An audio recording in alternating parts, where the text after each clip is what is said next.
ભાવનગરથી લઈને તમે રાજકોટ સુધી પહોંચો છો, અવાજ ઉઠાવો છો, કેમ તમારા સ્થાનિક કોંગ્રેસના એક નેતાએ નિવેદન આપ્યું છે કે બ્રિજરાજ સોલંકી છે ભાવનગરના પરસોત્તમ સોલંકી સામે કેમ નથી બોલતા, કેમ એના ભ્રષ્ટાચારની વાત નથી કરતા?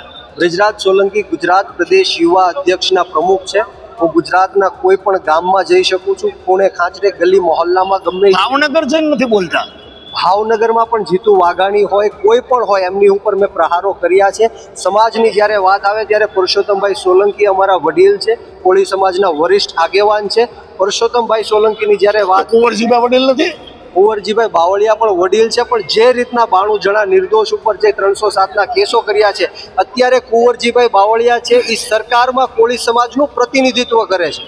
કોળી સમાજનો મુખ્ય ચહેરો સરકારની અંદર કુંવરજી બાવળિયા છે, કારણ કે કોળી સમાજના મતે કુંવરજી બાવળિયા જીત્યા છે અને સરકારે એમને માત્ર કોળી સમાજમાંથી એક કેબિનેટમાં સ્થાન આપ્યું છે. એટલા માટે હું કુંવરજી બાવળિયાને ફરીવાર આપના માધ્યમથી કહું છું કે આ નિર્દોષ 92 જણા ઉપર જે ખોટા કેસો થયા છે 307ના, એ તાત્કાલિક ખેંચી લેવામાં આવે, નહીંતર કોળી સમાજ તમારો વિરોધ કરશે. મારા બધા દર્શકોને બાપા સીતારામ. શરૂઆતમાં તમે બ્રિજરાજ સોલંકીને સાંભળ્યા. પરસોત્તમભાઈ તો વડીલ છે અને પછી કીધું કે નાના કુંવરજીભાઈ પણ વડીલ છે, પરંતુ વાત વિછિયાની જ્યારે આવે ત્યારે હું હજી કુંવરજીભાઈને કહેવા માંગુ છું. બ્રિજરાજ સોલંકી પોતાના આગવા અંદાજ, પોતાની સ્ટાઇલ અને પોતાની બોલવાની છટાના કારણે પ્રખ્યાત તો થઈ ગયા છે, વિડીયો એમના વાયરલ તો થાય છે, પરંતુ ગુજરાત તકને આપેલા ઇન્ટરવ્યૂથી 2-3 સવાલો ઊભા થાય છે કે શું હકીકતમાં બ્રિજરાજ સોલંકી એ બેવડું વલણ અપનાવી રહ્યા છે પોતાના જ સમાજના 2 મોટા નેતા માટે? શું પોતે ભાવનગરના છે એટલે ભાવનગરથી આવતા કદાવર નેતા પરસોત્તમભાઈ સોલંકી, જેને પ્રેમથી લોકો ભાઈ કહીને બોલાવે છે, એમની પ્રત્યે એમનું વલણ કૂણું શા માટે છે? અને બીજી તરફ કુંવરજી બાવળિયા, જે સતત બ્રિજરાજ સોલંકીની રડારમાં રહે છે, જે સતત બ્રિજરાજ સોલંકીના નિશાને રહે છે, તો એવું કેમ? અને સાથોસાથ એ પણ મારે સમજાવવાનો અને સમજવાનો પ્રયાસ કરવો છે કે બ્રિજરાજે કહ્યું કે અત્યારે સરકારમાં કોળી સમાજનું પ્રતિનિધિત્વ કુંવરજી બાવળિયા કરી રહ્યા છે ને એટલે જ મંત્રી છે, બાકી એ મંત્રી હોત નહીં. સવાલ એ છે, તો પરસોત્તમભાઈ સોલંકી કોળી સમાજના નેતા તરીકે સરકારમાં શું કરી રહ્યા છે? શું તમે પરસોત્તમભાઈ સોલંકીને સમાજના નેતૃત્વ કરતા નેતા નથી માનતા? આવા ઘણા બધા સવાલો છે અને એ સવાલ ઉપર નિરાતે સમજવાનો પ્રયાસ કરીશું. આપ નિષ્કર્ષ જોઈ રહ્યા છો. મારું નામ નિશિત રાજગુરુ.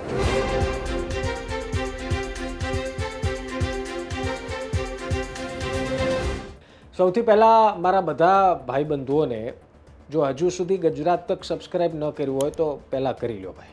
આવા જ વિડીયો અમે અપલોડ કરીએ છીએ, તમારા સુધી પહોંચે એની માટે નોટિફિકેશન પણ ઓલ કરી દો, એટલે વિડીયો અમે નાખીએ એટલે ટીડિંગ દઈને તમારા ફોનમાં આવી જાય. મૂળ વાત કરીએ. બ્રિજરાજ સોલંકી એક એવા નેતા આમ આદમી પાર્ટીના જે પોતાના અંદાજના કારણે, પોતાની છટાના કારણે અને પોતાની સ્ટાઇલના કારણે ન માત્ર સમાજમાં પરંતુ ગુજરાતભરમાં ફેમસ થયા. બોટાદમાં જે ઘટના બની અને એ બાદ જે બ્રિજરાજનો વિડીયો વાયરલ થયો, એ બાદ સમગ્ર દેશમાં એમનું નામ પહોંચ્યું, સમગ્ર દેશમાં ચર્ચા થવા લાગી. પરંતુ અમરેલી ખાતે ગઈકાલે આમ આદમી પાર્ટીની સભા હતી. અમારા પત્રકાર ફારૂકે એમની સાથે 1-to-1 કર્યું, એક સાથે એમની સાથે વાતચીત કરી અને કેટલાક કડવા સવાલ પણ પૂછ્યા. આ સવાલમાં એક મહત્વપૂર્ણ સવાલ હતો, જે કોંગ્રેસના નેતાનો આક્ષેપ હતો કે બ્રિજરાજ સોલંકી ક્યારેય પણ પરસોત્તમ સોલંકીની સામે અવાજ નથી ઉઠાવતા, ના બોલે છે, ના કશું જ એની પર નિવેદન આપે છે. એ સવાલના જવાબમાં બ્રિજરાજે જવાબ આપ્યો કે ભાઈ હું બોલું જ છું અને પહેલાં પણ બોલ્યો છું. તો પત્રકારે સવાલ પૂછ્યો કે શું કુંવરજીભાઈ તમારા વડીલ નથી? પહેલાં બ્રિજરાજે કહ્યું કે પરસોત્તમભાઈ તો અમારા વડીલ છે. પત્રકારે સામો સવાલ પૂછ્યો કે શું તો કુંવરજીભાઈ વડીલ નથી? તો બ્રિજરાજે જે જવાબ આપ્યો એ ઘણાને વિચારમાં કદાચ મૂકી શકે, ને ખાસ પુરુષોત્તમ સોલંકીના જે સમર્થકો છે એમને તો જરૂર વિચારમાં મૂકશે. બ્રિજરાજ સોલંકીએ કહ્યું કે કુંવરજી બાવળિયા પણ વડીલ છે, પરંતુ વિંછિયામાં જે ઘટના ઘટી એના કારણે હું કુંવરજીભાઈને ઉપર પ્રહાર કરું છું, નિવેદન કરું છું, એમનો કહેવાનો ભાવાર્થ એવો હતો. પરંતુ એ પછી જે બ્રિજરાજે વાત કરી એ કદાચ પરસોત્તમ સોલંકીના સમર્થકો અને એમના પરિવાર સાથે જોડાયેલા લોકોને ખૂંચી શકે છે. બ્રિજરાજ સોલંકીએ કહ્યું કે કુંવરજી બાવળિયા કોળી સમાજનું નેતૃત્વ સરકારમાં કરે છે અને અત્યારના એ જ સમાજનું નેતૃત્વ કરે છે ને એટલા માટે જ એ મંત્રી છે. પરંતુ બ્રિજરાજ સોલંકી કદાચ એ વાત ભૂલી ગયા હશે કે કુંવરજીભાઈ એ કોંગ્રેસના નેતા હતા એક સમયે અને ત્યારબાદ ભારતીય જનતા પાર્ટીમાં આવ્યા. પરંતુ પરસોત્તમ સોલંકી એ વર્ષોથી ભારતીય જનતા પાર્ટીમાં છે, એટલે કે 1998થી ભારતીય જનતા પાર્ટી સાથે કાર્યરત છે, મંત્રીમંડળમાં પણ છે અને સતત જીતતા આવ્યા પણ છે. જો કુંવરજીભાઈ કોળી સમાજનું એકમાત્ર એવા નેતા હોય જે નેતૃત્વ કરતા હોય તો પછી સવાલ એ થાય કે શું બ્રિજરાજ સોલંકી પરસોત્તમભાઈને કોળી સમાજના નેતા નથી માનતા અથવા તો નેતૃત્વ કરતા નેતા નથી માનતા?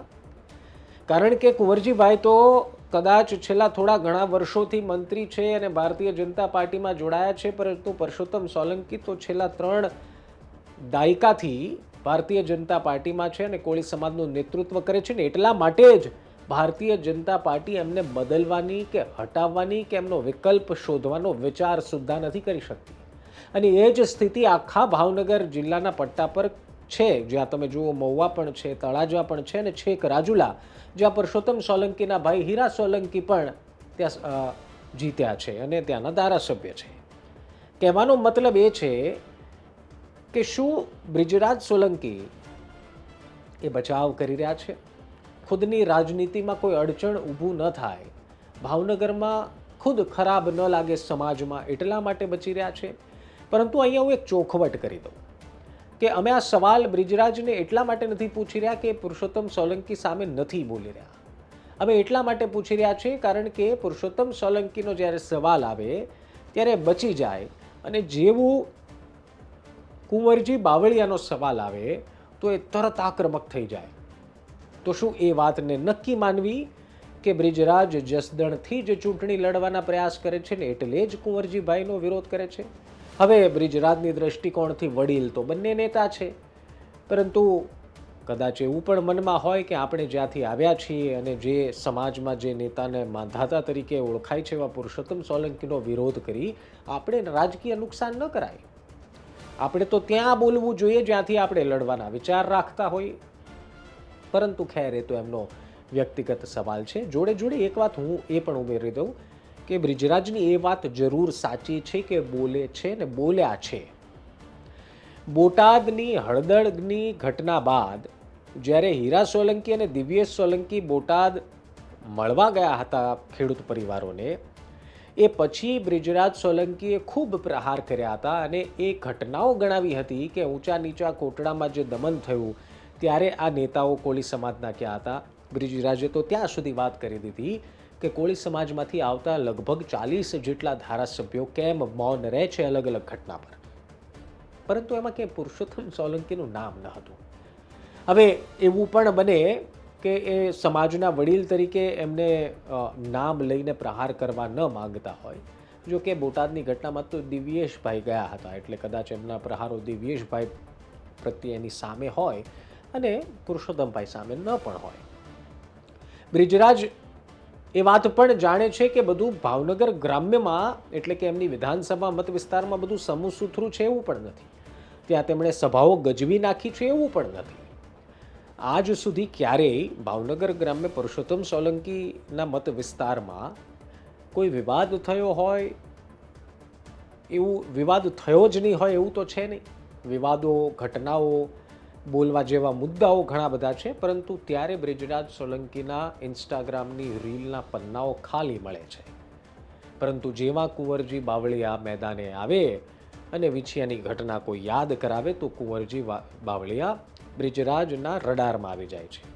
હવે બ્રિજરાજના સવાલોનો કુંવરજી બાવળિયાએ જવાબ આપવો જ જોઈએ.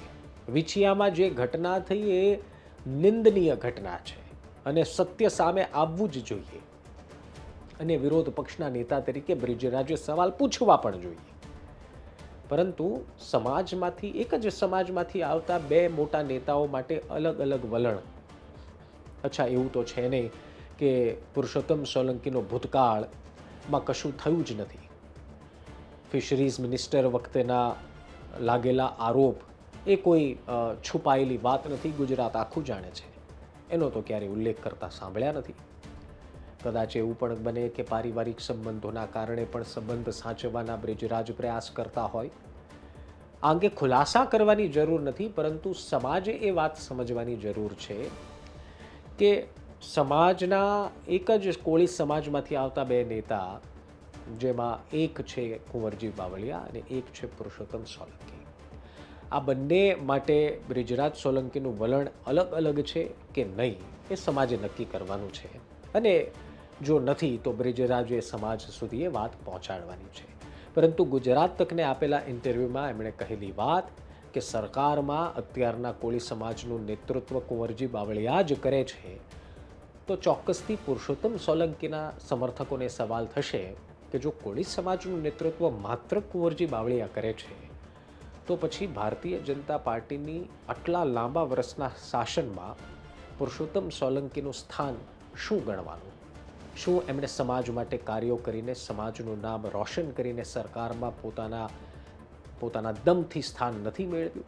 શું એ આજે પણ કોળી સમાજનું નેતૃત્વ નથી કરી રહ્યા? આવા ઘણા સવાલો એમના એક વાક્યથી થઈ શકે અને થઈ રહ્યા છે.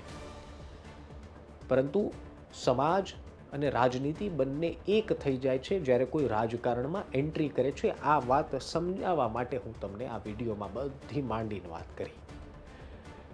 સમાજના ઘણા લોકોને એવું લાગે છે અમારા નેતા છે, અમારા નેતા છે, અમારી માટે મરી પડશે, અમારી માટે જાન ન્યોછાવર કરી દેશે.